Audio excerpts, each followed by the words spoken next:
আমরা July August গণ অভ্যুত্থানে বাংলাদেশের অল্প কয়েকজন যারা রয়েছে, যারা সত্যিকারের ঢাকা বিশ্ববিদ্যালয়ে বীর হিসাবে আখ্যায়িত করা সম্ভব এবং ইতিহাসে স্বর্ণাক্ষরে লেখা থাকবে জুলাই আগস্টের গণ অভ্যুত্থানে সেই বীরদের নিয়েই আমরা আমাদের প্যানেল গঠন করেছি।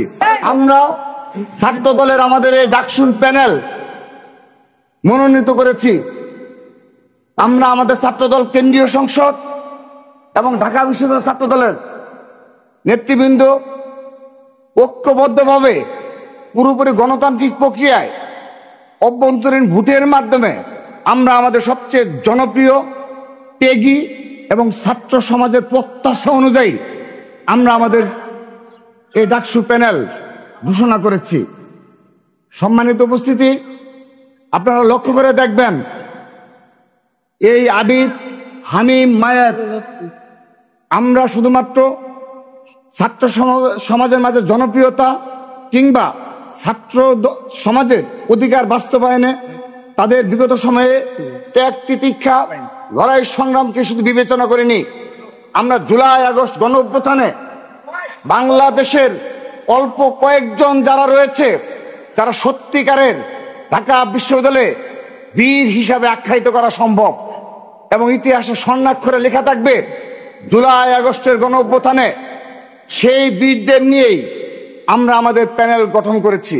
শুধু তাই নয়, এই জুলাই আগস্ট গণ অভ্যুত্থানের পূর্ববর্তী বিগত আপনাদের স্মরণে রয়েছে 28 অক্টোবর থেকে 7 জানুয়ারি এই ঢাকা বিশ্ববিদ্যালয়ের শিক্ষার্থীদের উপর, বিশেষ করে ছাত্র দলের নেতাকর্মীদের উপর যে অত্যাচার নির্যাতনের স্টিম রুল চালানো হয়েছে, সেই অত্যাচার নির্যাতনকে উপেক্ষা করে এই আবিদ, হামিম, মায়েদরা ঢাকা বিশ্ববিদ্যালয়ের ক্যাম্পাসে মাথা উঁচু করে বীর দর্পে খুনি হাসিনার ফ্যাসিস্টদের বিরুদ্ধে লড়াই করেছে, সংগ্রাম করেছে।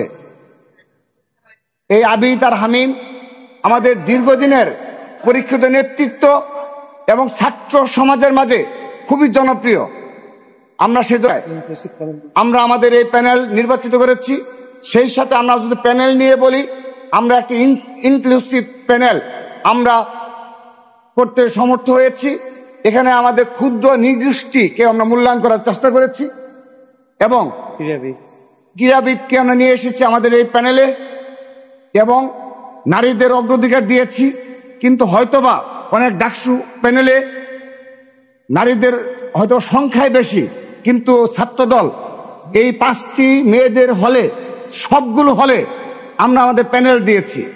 এটি দ্বারা প্রমাণ করতে চাই যে নারীরা এই বাংলাদেশে আগামীতে যে অর্ধেক পরিমাণে যে ক্ষমতার অধিকারী হওয়া উচিত, তার প্রমাণের নিমিত্তেই আমরা আমাদের বিপুল সংখ্যক নারী নেতৃত্বকে আমরা এই ডাকসু প্যানেলে অন্তর্ভুক্ত করেছি, হল পর্যায়ে এবং আমাদের ডাকসু প্যানেলে। তো হল পর্যায়ে আমাদের সংখ্যাটা অনেক বেশি, সেজন্য আমরা ঘোষণা করে দিয়েছি তাদের সেই নাম।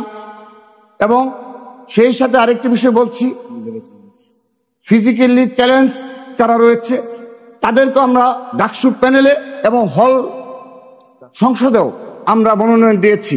অর্থাৎ সত্যিকার অর্থে এটি একটি অন্তর্ভুক্তিমূলক প্যানেল হয়েছে। আমরা সাধারণ শিক্ষার্থীদের দৃষ্টি আকর্ষণ করতে ইতিমধ্যে সমর্থ হয়েছি এবং সাধারণ শিক্ষার্থীদের প্রত্যাশা অনুযায়ী আমরা প্যানেল দিয়েছি।